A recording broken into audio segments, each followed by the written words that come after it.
السلام علیکم دوستو، آپ سے گزارش ہے کہ ہمارے اس چینل کو سبسکرائب کریں، ویڈیو کو لائک کریں، شیئر کریں اور کمنٹ سیکشن میں اپنی رائے کا اظہار ضرور کریں۔ شکریہ۔ اب سے آنے والی ایپیسوڈز میں ہم آپ کو عہد عثمانی کی فتوحات سے آگاہ کریں گے۔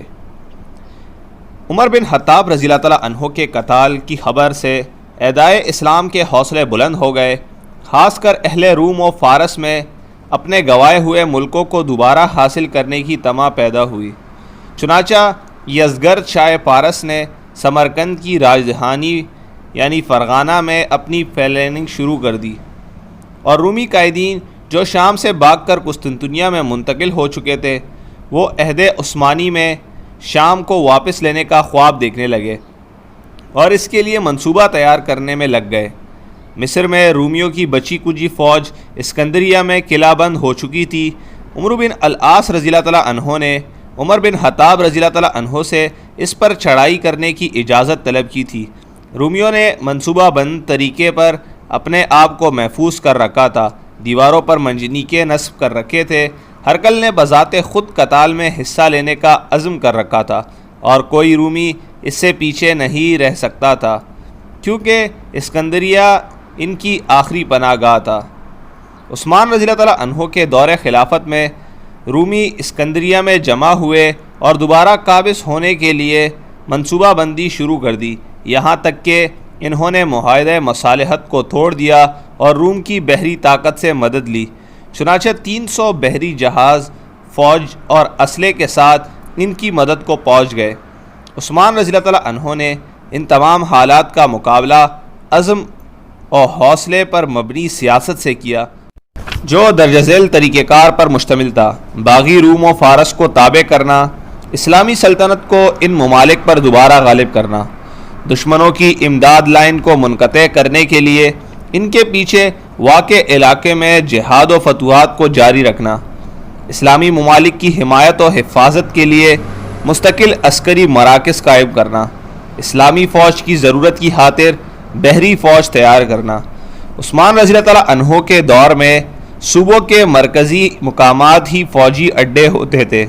عراق میں کوفہ و بصرہ، شام میں دمشق، خاص کر جب معاویہ رضی اللہ تعالیٰ عنہ پورے شام کے حاکم مقرر ہوئے، اور مصر میں فسادات۔ یہ فوجی اڈے اور مراکز ایک طرف اسلامی سلطنت کی حفاظت اور دوسری طرف اسلام کی نشر و اشاعت اور فتوحات کا سلسلہ جاری رکھے ہوئے تھے۔ اہل کوفہ کا مرکز جہاد رے اور آذربائیجان تھا۔ ان دونوں مقامات پر 10,000 مجاہدین مرتب تھے، 6,000 آذربائیجان میں اور 4,000 رے میں۔ کوفی احتیاطی فوج 40,000 مجاہدین پر مشتمل تھی۔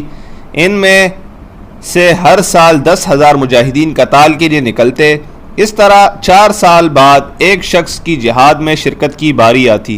جب امیر المؤمنین عثمان رضی اللہ تعالیٰ عنہ نے ولید بن عقبہ رضی اللہ تعالیٰ عنہ کو کوفہ کا گورنر مقرر کیا تو آذربائیجان کے لوگوں نے معاہدہ توڑ دیا، اور عمر رضی اللہ تعالیٰ عنہ کے دور میں حذیفہ بن یمان رضی اللہ تعالیٰ عنہ سے جن باتوں پر مصالحت کی تھی ان سے مکر گئے اور اپنے والی ادبہ بن فرقت کے خلاف بغاوت کر دی۔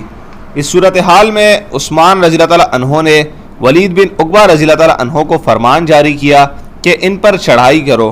ولید رضی اللہ تعالیٰ عنہ نے اپنے جرنیل سلمان بن ربیعہ باہلی کو تیار کیا اور مقدم الجیش کے طور پر ایک فوجی دستے کے ساتھ روانہ کیا، اور پھر ولید رضی اللہ تعالیٰ عنہ خود مجاہدین کو لے کر نکلے۔ جب آذربائیجان والوں کو اس نقل و حرکت کی اطلاع ملی تو وہ جلدی سے ولید رضی اللہ تعالیٰ عنہ سے آ کر ملے اور انہی شرائط پر مصالحت کی پیشکش کی جن پر حذیفہ رضی اللہ تعالیٰ عنہ سے کی تھی۔ ولید رضی اللہ تعالیٰ عنہ نے اس پیشکش کو منظور کر لیا اور ان سے سمع اور طاعت کا عہد لیا۔ ان کے گرد و نواح میں فوجی دستے روانہ کیے اور ان پر حملے کیے۔ چنانچہ عبداللہ بن شبیل احمسی کی قیادت میں 4,000 مجاہدین کو موقان، ببر اور تلسان کی طرف روانہ کیا۔ بہت سا مال غنیمت اور قیدی ہاتھ آئے، لیکن وہ لوگ بچ گئے اور ان کی اچھی طرح گوشمالی نہ ہو سکی۔ پھر سلمان باہلی رضی اللہ تعالیٰ عنہ کو 12,000 مجاہدین کے ساتھ آرمینیا روانہ کیا۔ انہوں نے اسے زیر کیا اور وہ بہت زیادہ مال غنیمت کے ساتھ واپس ہوئے۔ اس کے بعد پھر ولید رضی اللہ تعالیٰ عنہ کوفہ واپس آ گئے۔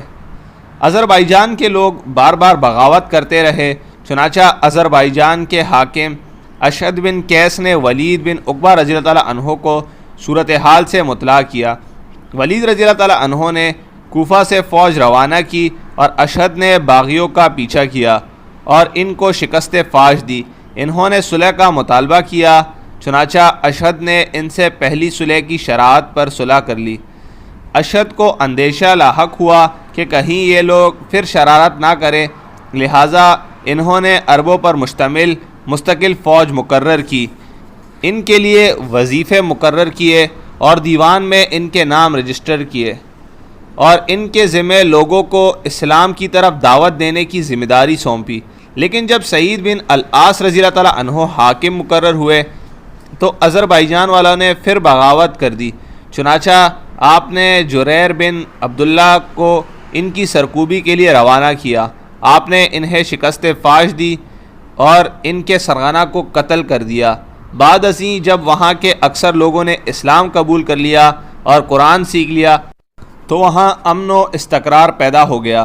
کوفہ پر ابو موسیٰ اشعری رضی اللہ تعالیٰ عنہ کی گورنری کے دور میں امیر المؤمنین عثمان رضی اللہ تعالیٰ عنہ نے انہیں فرمان جاری کیا کہ وہ رے پر ان کی بغاوت کے پیش نظر چڑھائی کر دے۔ چنانچہ آپ نے قرظہ بن کعب انصاری کو ان کی طرف روانہ کیا، انہوں نے دوبارہ اسے فتح کر لیا۔ جب ولید بن عقبہ رضی اللہ تعالیٰ عنہ آذربائیجان میں اپنی ذمہ داری مکمل کر کے واپس موصل چلے آئے تو امیر المؤمنین عثمان رضی اللہ تعالیٰ عنہ کی جانب سے انہیں یہ فرمان ملا۔ معاویہ بن ابی سفیان نے اپنے تحریر کے ذریعے سے مجھے یہ خبر دی ہے کہ رومی مسلمانوں پر حملہ آور ہونے کے لیے بڑی تعداد میں جمع ہو گئے ہیں، اور میں اس صورت میں یہ مناسب سمجھتا ہوں کہ کوفہ کے لوگ اپنے بھائیوں کی امداد کے لیے شام روانہ ہو، لہٰذا جب تمہیں میرا یہ خط ملے تو جہاں میرا پیغامبر تمہیں یہ خط پہنچائے وہیں سے 8,000 9,000 یا 10,000 مجاہدین کو ایسے شخص کی قیادت میں روانہ کر دو جس کے اسلام اور قوت و شجاعت سے تم خوش ہو۔ والسلام۔ ولید بن عقبہ رضی اللہ تعالیٰ عنہ کو جب یہ خط موصول ہوا تو انہوں نے لوگوں کو خطاب فرمایا اور حمد و صلات کے بعد فرمایا، حضرات، یقیناً اللہ تعالیٰ نے اس علاقے میں مسلمانوں کو اچھی طرح آزمایا، الحمدللہ ان کے علاقے انہیں واپس کر دیے اور دیگر علاقوں کو فتح کرایا اور مسلمانوں کو اجر و غنیمت کے ساتھ صحیح سالم لوٹایا۔ امیر المؤمنین نے مجھے یہ خط تحریر کیا ہے جس میں آپ نے مجھے حکم دیا ہے کہ میں تم میں سے 8,000 سے 10,000 تک لوگوں کو روم کے مقابلے میں تمہارے شامی بھائیوں کی مدد کے لیے روانہ کروں۔ اس میں اجر عظیم اور بڑی فضیلت ہے، اللہ تم پر رحم کرے۔ سلمان بن ربیعہ باہلی کی قیادت میں تم اس کے لیے تیار ہو جاؤ۔ 3 دن نہیں گزرے کہ 8,000 مجاہدین اہل کوفہ میں سے تیار ہو کر شام کی طرف روانہ ہو گئے۔ شامی فوج کے جرنیل حبیب بن مسلمہ فہری رضی اللہ تعالیٰ عنہ تھے اور کوفی فوج کے جرنیل سلمان بن ربیعہ باہلی رضی اللہ تعالیٰ عنہ تھے۔ دونوں نے مل کر رومیوں پر حملہ کیا، لوگوں کو ڈھیر سا مال غنیمت اور بہت سے قیدی ہاتھ آئے اور بہت سے قلعوں کو فتح کیا۔ ولید بن عقبہ کے غزوات و جہاد سے متعلق بعض راویوں کا بیان ہے کہ میں نے امام شعبی کو دیکھا، وہ محمد بن عمرو بن ولید بن عقبہ کے پاس بیٹھے ہوئے ہیں۔ محمد نے مسلمہ بن عبد الملک کی جہادی سرگرمیوں کا ذکر کیا تو امام شعبی نے فرمایا، اگر تم ولید بن عقبہ رضی اللہ تعالیٰ عنہ کا دور پائے ہوتے اور ان کی جہادی سرگرمیوں کو دیکھتے تو کیا کہتے؟ وہ تو جہاد کرتے تھے اور ایک سے بڑھ کر ایک مورکے سر کرتے تھے، سستی ان کو لاحق نہیں ہوتی تھی، کوئی ان سے بغاوت نہیں کرتا تھا۔ ان کی یہی کیفیت رہی یہاں تک کہ وہ معزول ہو گئے۔ 30 ہجری میں سعید بن العاص رضی اللہ تعالیٰ عنہ خراسان پر چڑھائی کرنے کے لیے روانہ ہوئے۔ آپ کے ساتھ حذیفہ بن الیمان اور دیگر صحابہ اکرام رضی اللہ تعالیٰ عنہم اجمعین بھی تھے۔ ان میں حسن و حسین، عبداللہ بن عباس، عبداللہ بن عمرو بن العاص اور عبداللہ بن زبیر رضی اللہ تعالیٰ عنہم اجمعین بھی تھے، اور بصرہ سے عبداللہ بن عامر نے خراسان کا رخ کیا۔ وہ سعید بن العاص رضی اللہ تعالیٰ عنہ سے قبل پہنچ گئے اور ابر شہر میں قیام فرمایا۔ ان کی اطلاع سعید بن العاص رضی اللہ تعالیٰ عنہ کو مل گئی، لہٰذا انہوں نے قومیس میں قیام کیا جس سے صلح ہو چکی تھی، اور یہ وہی صلح تھی جو حذیفہ بن یمان رضی اللہ تعالیٰ عنہ نے نہاوند کے بعد ان سے کی تھی۔ وہاں سے آپ نے جرجان کا رخ کیا اور ان سے 2 لاکھ پر مصالحت کر لی، پھر تمسیہ پہنچے۔ یہ تبرستان اور جرجان کے علاقے تھے۔ یہ ساحل سمندر پر آباد شہر تھا اور جرجان کے حدود میں تھا۔ آپ نے ان سے قتال کیا یہاں تک کہ نماز خوف ادا کی۔ جب نماز کا وقت آیا تو سعید بن العاص رضی اللہ تعالیٰ عنہ نے حذیفہ رضی اللہ تعالیٰ عنہ سے فرمایا کہ رسول اللہ صلی اللہ علیہ وسلم نے کس طرح خوف کی نماز ادا کی تھی۔ حذیفہ رضی اللہ تعالیٰ عنہ نے انہیں نماز خوف کی کیفیت بتلائی تو انہوں نے لوگوں کو نماز خوف پڑھائی اور قتال جاری رکھا۔ اس دن سعید رضی اللہ تعالیٰ عنہ نے مشرکین میں سے ایک شخص کے کاندھے پر ضرب لگائی تو تلوار کوہنی کے نیچے سے نکل گئی۔ آپ نے ان لوگوں کا محاصرہ کر لیا۔ ان لوگوں نے آپ سے امان طلب کی۔ آپ نے ان لوگوں کو اس شرط پر امان دے دی کہ ان میں سے ایک شخص کو قتل نہیں کریں گے۔ ان لوگوں نے قلعہ کھول دیا۔ آپ نے ایک شخص کو چھوڑ کر ان کو قتل کر دیا اور جو کچھ قلعے میں تھا ان پر قبضہ کر لیا۔ بنو نہد کے ایک شخص کو ایک جامدان ملا جس پر تالا لگا ہوا تھا۔ اس شخص نے سمجھا اس میں جواہرات ہوں گے۔ سعید رضی اللہ تعالیٰ عنہ کو اس کی خبر ملی۔ آپ نے نہدی کو بلا بھیجا۔ وہ جامدان یعنی صندوق کے ساتھ حاضر ہوا۔ اس کا تالا توڑا گیا تو اس کے اندر ایک اور جامدان ملا۔ جب اس کو کھولا گیا تو اس میں سے ایک زرد کپڑے کا ٹکڑا ملا جس کے اندر زعفران تھا۔